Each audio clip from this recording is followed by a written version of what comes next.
So, ayan, magandang araw, no, mga karabit, sa namang araw ng Sabado.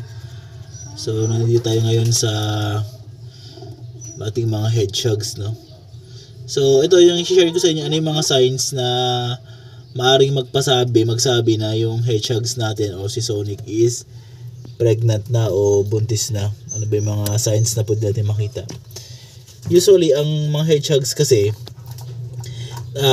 kaya nasabi ko noon, nocturnal animals sila. Ibig sabihin, pag nocturnal animals, gising sila pag gabi, and then pag araw o hapon is ano sila, hindi sila usually nagtatago sila, tutulog sila. Usually wala sila ginagawa pag umaga o hapon. Pero saka ang kanilang diet o kaya ang kanilang time para kumain is during night time o pagdating ng gabi. Pero kasi pag buntis yung mga hedgehog, isa sa mga pinaka-sign na buntis yung hedgehog natin is kahit na mapapansin natin na kahit umaga active sila, kagaya nito umaga pa lang 9 AM pa lang, pero active na gising siya, and naghahanap siya ng pagkain. So kahit na isa sa mga sign nito is kahit pag umaga is kain yung hedgehog, is possible na buntis. Ito kagaya nito.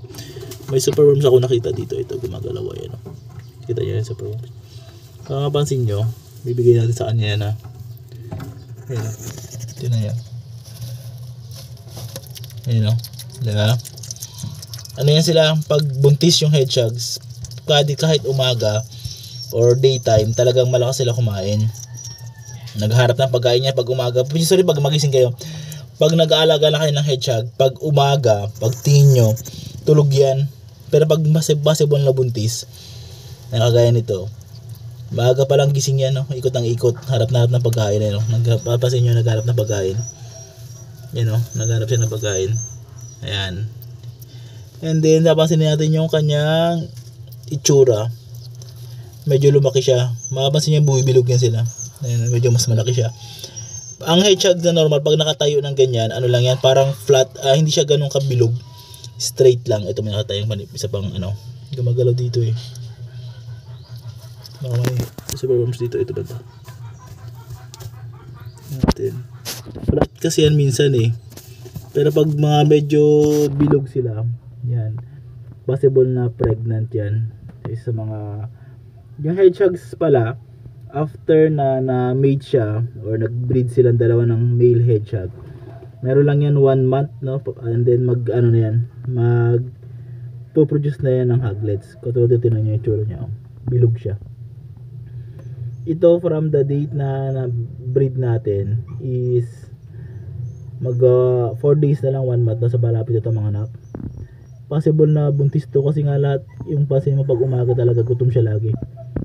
Pinakaano niya, gutom siya. So kami yung ginagawa natin, binibigyan natin siya ng pagkain. So ito ba gumagalaw dito, tingnan natin kung ano yung gumagalaw na yan. So ayan, may superworms yan, ibibigay natin sa kanya para mabusog siya. Ayan, diba, lakas niya kumain. Busin nyo guys.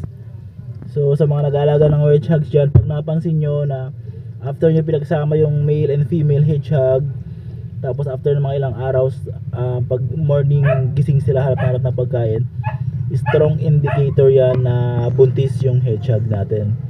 So ayun po, kung hindi pa kayo nakasubscribe sa channel natin, subscribe nyo lang po sa YouTube, yung Nayoshu's Pets, and then paki-click na rin yung ating bell para kayo lagi updated sa mga new videos and learning natin.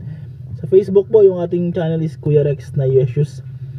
Pa-support na rin po para kayo lagi mga updated sa ating mga new learnings and videos about sa mga cute na mga pets natin.